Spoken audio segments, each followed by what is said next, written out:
We live in a challenging world, a challenging time.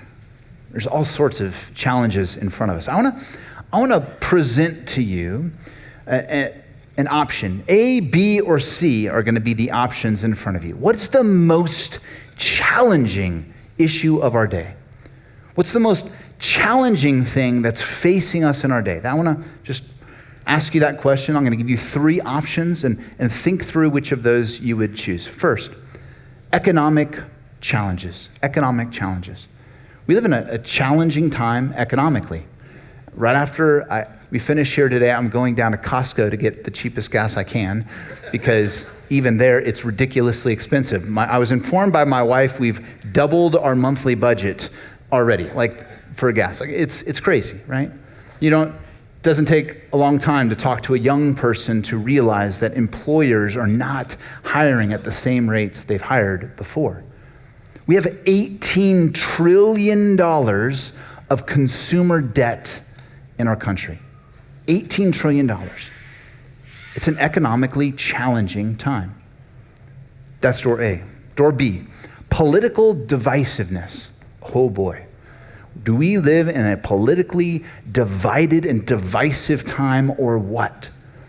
Just within the last few years, a poll was done that asked people if you thought that whatever party you're a part of, do you think the other party is a clear and present danger to our country?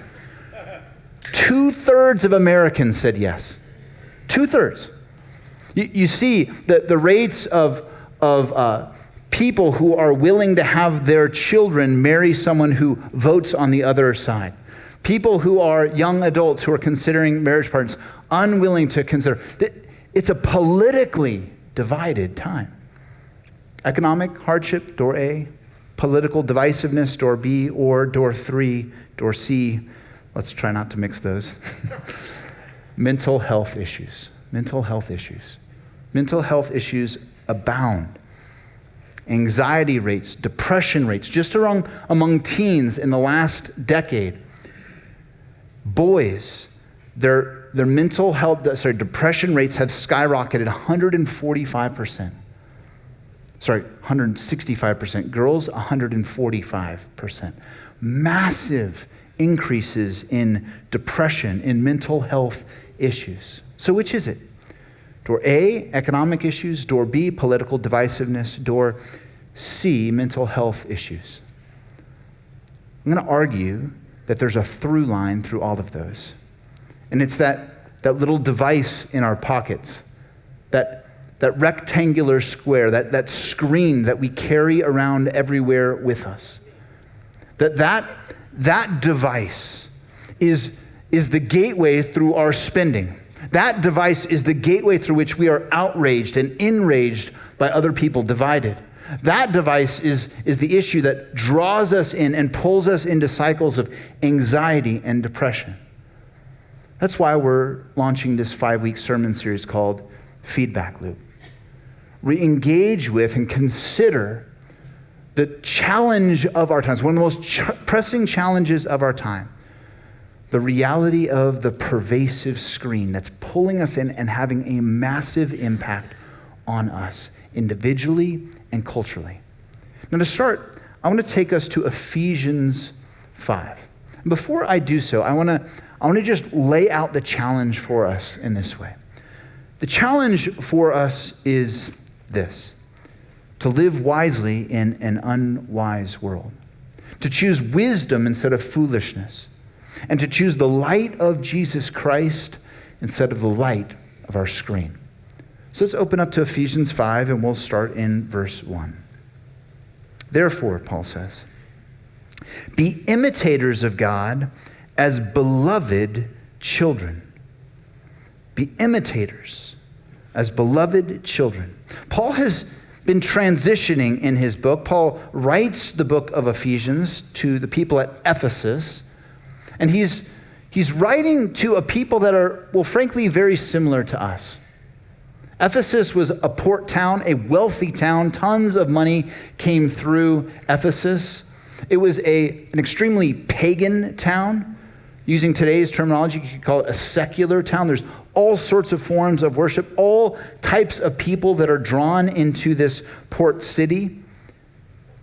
It's a place of greed, a place of lust, a place of immorality, a place of temptation. It's a place very similar to the place that we live ourselves. And Paul spends the first half of this book urging the church at Ephesus to remember who they are. You are children of God, he says. You are heirs of the gospel of grace. And he reminds them again and again, don't forget who you are in this confusing world. Don't lose sight of who you are. And then the second half of the book switches, where he takes that powerful truth that he's accumulated over those 3 chapters, and he begins to apply it into their lives. This then is how you live in this world. And so he's going to tell us that the reality for us in this world is that we have to know who we are in Jesus Christ to fight against the current of the world. We are salmon swimming upstreams. We are those who are fighting the cultural tide and have to push back against it. And so he begins by saying, therefore, as imitators of God, as beloved children, you are imitating God. Because you're his children, you look like him. You reflect him in this world. And then he's going to place in front of us the challenge of the world. Starting in verse 6, he says this: let no one deceive you with empty words, for because of these things, the wrath of God comes upon the sons of disobedience. Therefore, do not become partners with them. For at one time you were darkness, but now you are light in the Lord. Walk as children of light. For the fruit of light is found in all that is good and right and true. And try to discern what's pleasing to the Lord. Take no part in the unfruitful works of darkness, but instead expose them. He's picking up language here that is very similar to the language that Jesus picks up from the Old Testament, from the prophets saying, who call Israel to be the light of the world. Jesus now says, you are the light of the world. If you are my follower, you are the light in a dark world. The world is dead, it needs life. The world is dark, it needs light. You bring the light of Jesus Christ into your world. And now he tells us how to do that. Down to verse 15, he says this: look carefully then how you walk, not as unwise, but as wise.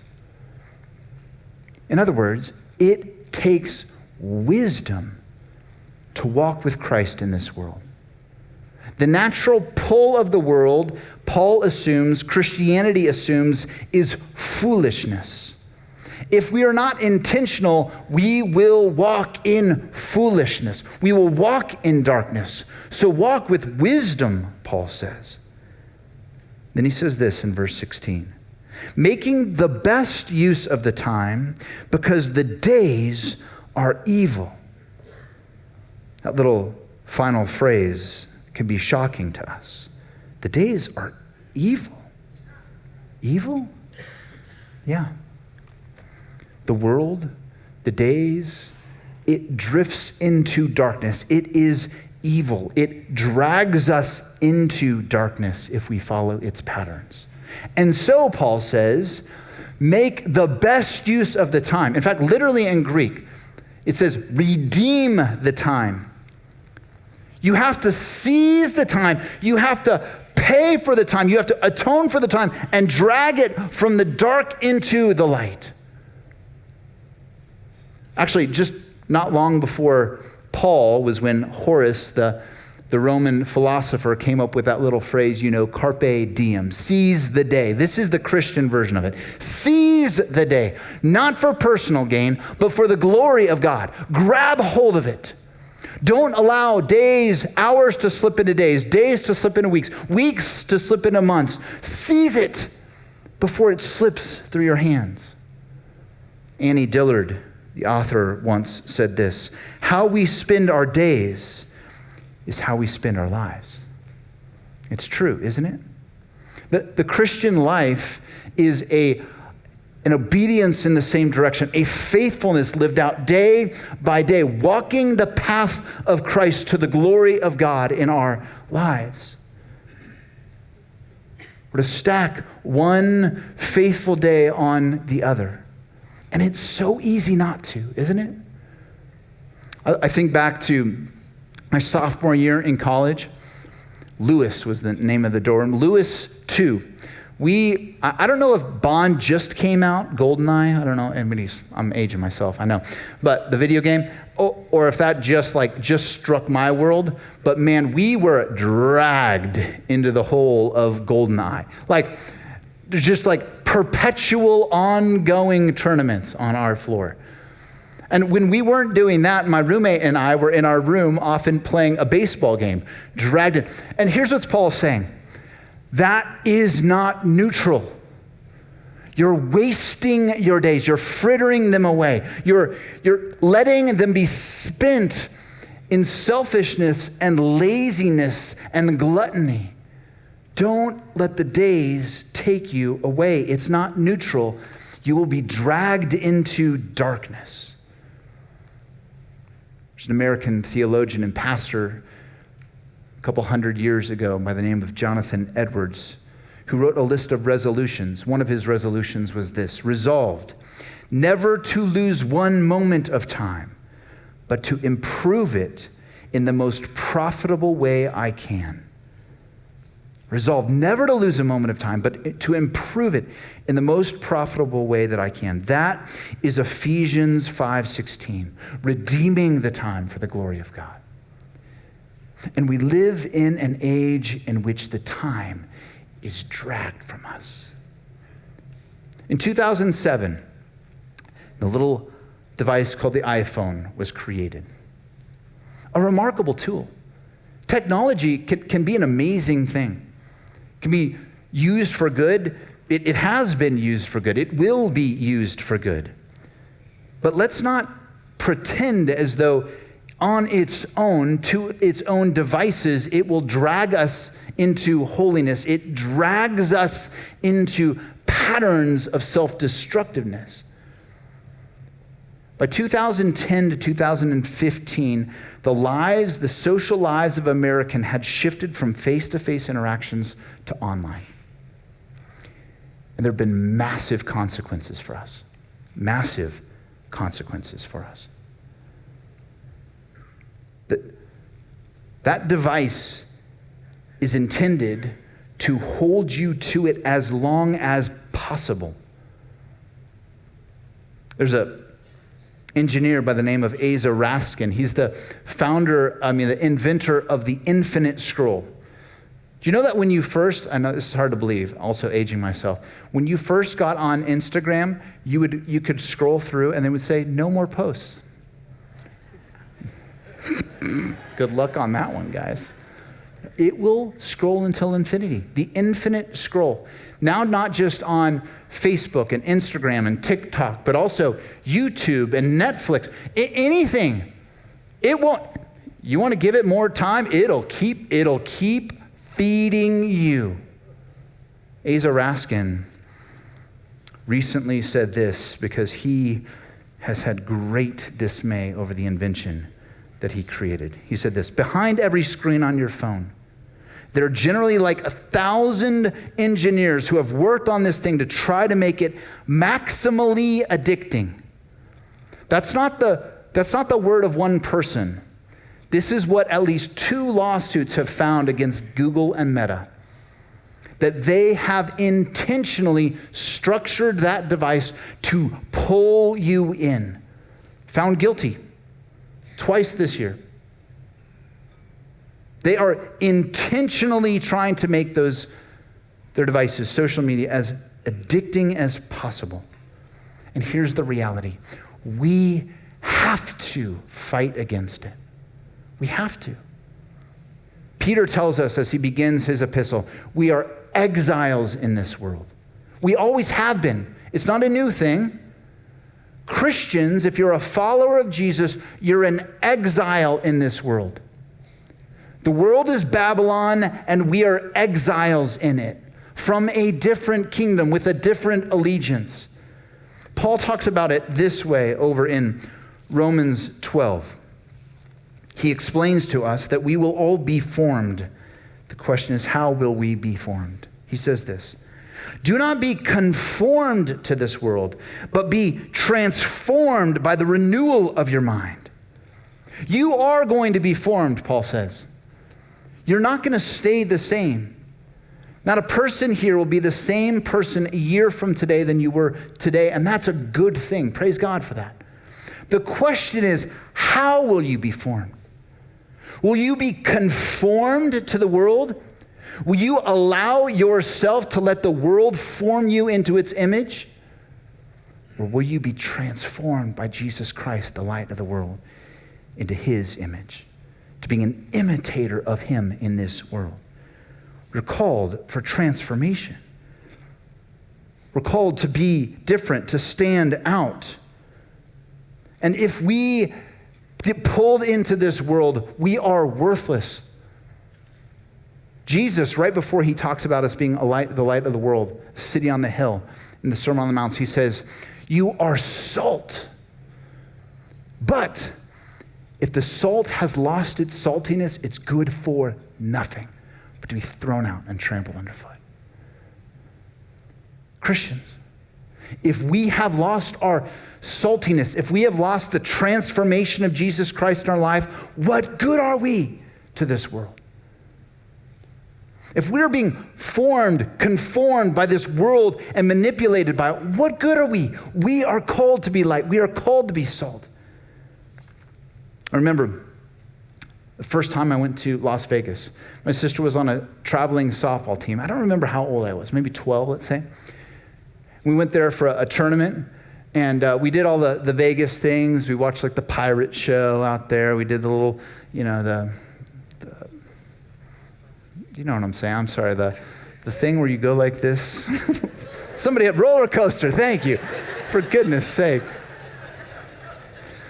I'm being conformed to the world, sorry. The roller coaster thing, and then parents take us into a casino. And my dad and mom are like, okay, I want you to just observe. It's our first time in casino. We're just like, whoa, what is this? Like, take a look. Tell me the first time you see a clock in this place. Tell me the first time you see a window in this place. Look at those in front of the slot machines and look at how often they move, how often they look at another person around them. Because this place is meant to draw you in, suck you in. Look at the grandness of Las Vegas. Where did the money come from? Your phone is a Las Vegas casino. Every one of us carries it around. The same technology, the same engineering used to lure and to trap people in a casino is the same technology that is in our phone that's luring us and trapping us in it. It's not neutral. And it's having massive impact. The house always wins. It's wild, isn't it? Anybody here ever spent $1 on Google or Facebook or Instagram? We don't pay for it. Why are they free? And why are their founders billionaires? Because we're the product. The house always wins. And the ripple effects are massive. There's a pandemic of depression and anxiety. ADHD increasing across the board. Teens with addictive screen behaviors are 2 to 3 times more likely to experience suicidal thoughts and serious mental health challenges. Heavy screen usage is linked to higher depression and cognitive decline for seniors. 1 in 3 seniors experiences and says they experience loneliness. It's not just the screens in our pockets, it's also the screens in our home that we never turn off. And it has its outcome. Envy, greed, shallow friendships, divisiveness, distorted truth, rage. You see, every time we're on Instagram and TikTok, we're not just scrolling, we're comparing, and comparison becomes envy, and envy turns into greed. Every time we're on YouTube or Netflix, we're not just watching, we're numbing, becoming numb to the presence of God in our lives and others. Every time we pull up Amazon and Etsy, we're not just browsing, we're feeding our desire and comfort, and desire leads to greed and selfishness. We open up Fortnite or Minecraft or Wordle. We're not just escaping, we're trying to win in fake life and avoid real life sometimes. We pull up X or Reddit, Fox News or MSNBC. We're not just staying informed, we're being formed by outrage and fear.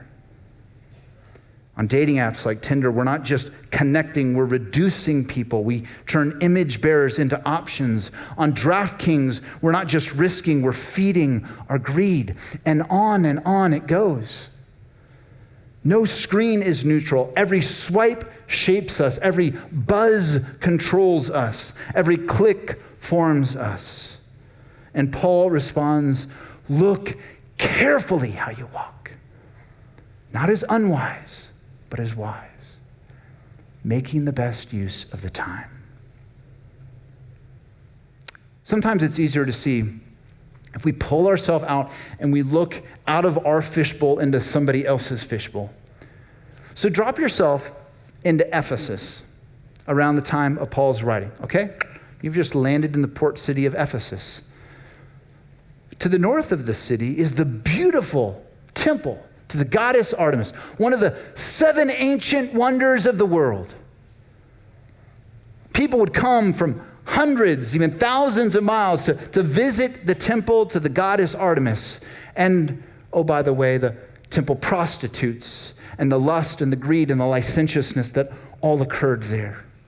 Flanking the city, a Roman Colosseum, where gladiatorial matches for the entertainment of people killed human beings, murdered them. Do you go? Do you just dip your toe in? No, stay away, you'd say. What are you doing? As it is in Ephesus, may it so be in America. May we not be drawn into temptation. Verse 17, closing the passage in Ephesians, Paul says this. And therefore, do not be foolish, but understand what the will of the Lord is. Our age is filled with foolishness, and the will of the Lord is clear. It's clear. Paul's not talking about some secret hidden will of the Lord. No, this is the fruits of the Spirit. To live with justice and mercy and grace and compassion and humility and wisdom. We are ambassadors in this world, Paul says a chapter later. We're not just exiles, we are those who proclaim in this world the hope, the light, the saltiness of Jesus in a world that has lost its taste. We bring the flavor, the savor of Jesus Christ to it. So how are we going to spend our time? We're going to be light, or are we going to be pulled into the light of our screens? Are we going to be conformed to the world or transformed by Jesus Christ? I have just one point of application.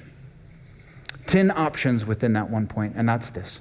I want to invite us. This is a 5-week sermon series. So it's actually going to invite us to a 1-month digital fast. Now, before your heart stops and you think I'm asking us to take out hammers and break your phone or something,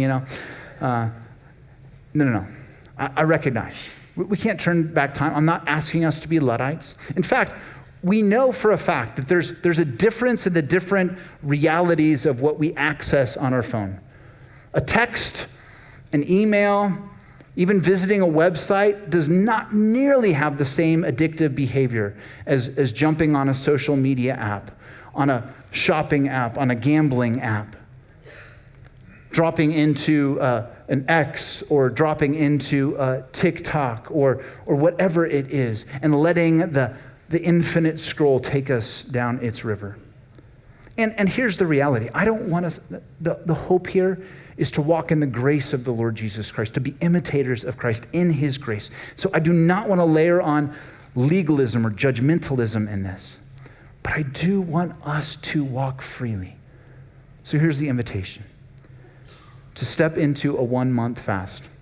So I know what I'm about to say is like the most ironic thing ever, all right? I'm going to put a QR code up on the screen.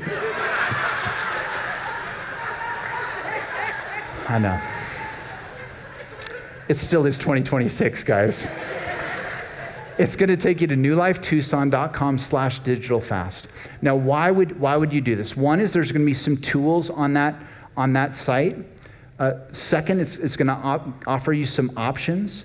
Third, you just get to participate in a community. You get to raise your hand and say, I'm swimming upstream. Anybody swimming upstream with me?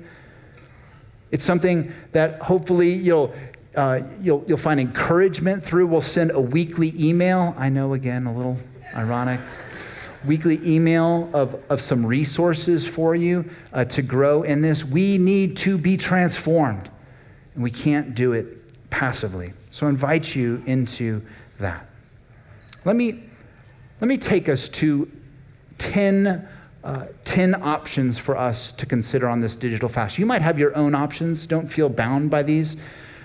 If you haven't done anything, don't try to do 10 at once. That's probably too much. I've been trying to implement a few of these that I hadn't implemented before. Here's 10. This is actually taken from Battle Creek Church. Great. I really appreciated some of their resources, and this is one of them. First, remove apps that pull you in.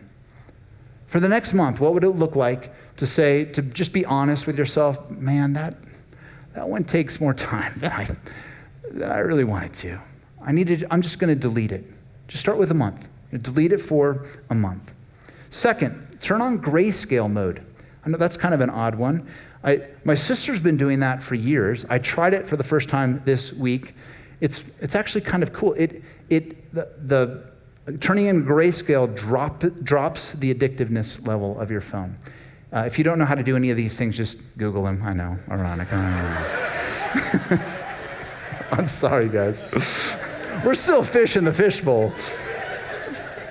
Number 3, move everything off your home screen. Just make it harder to get to. Put it in a folder somewhere. Number 4, turn off non-essential notifications. Okay, this is the one that was hardest for me this week. I had turned off several notifications, but I had left on like sports and like news notifications. And man, the FOMO in me, holy moly, I'm like, what's going on? Like, who are the Chiefs going to draft? Who's Juve going to pick up in the portal? Like, I'm like itchy. I'm like, whoa, John. Turn off notifications.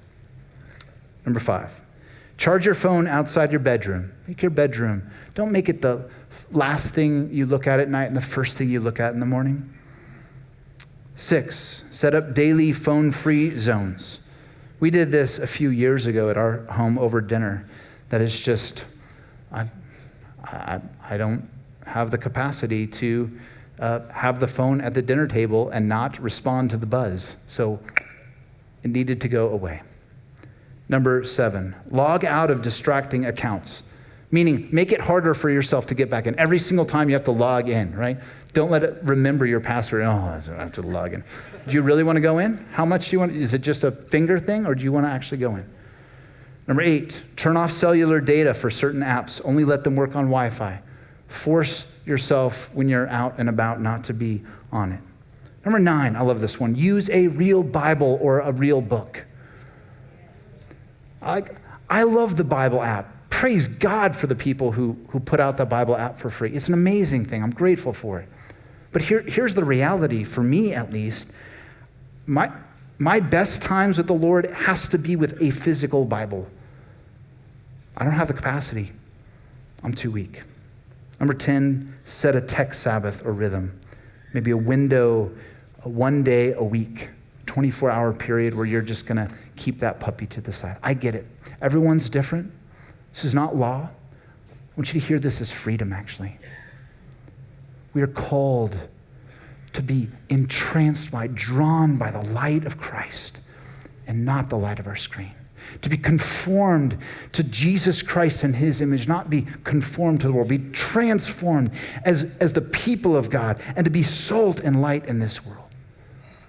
And so let us walk forward in freedom and in hope. And so we have the opportunity now as we close the service to turn to a time of communion together. To come to the Lord and to say, you are all I need. You are all I want. And whether you're watching online or you're here with us in person, if you're a follower of Jesus Christ, if you have given your life to him, I invite you to the Lord's table. You can come up front. We have 2 tables here in the front. We have 2 tables in the back with gluten-free options in this back corner over here. Let us come to the Lord, who is indeed our hope and our salvation.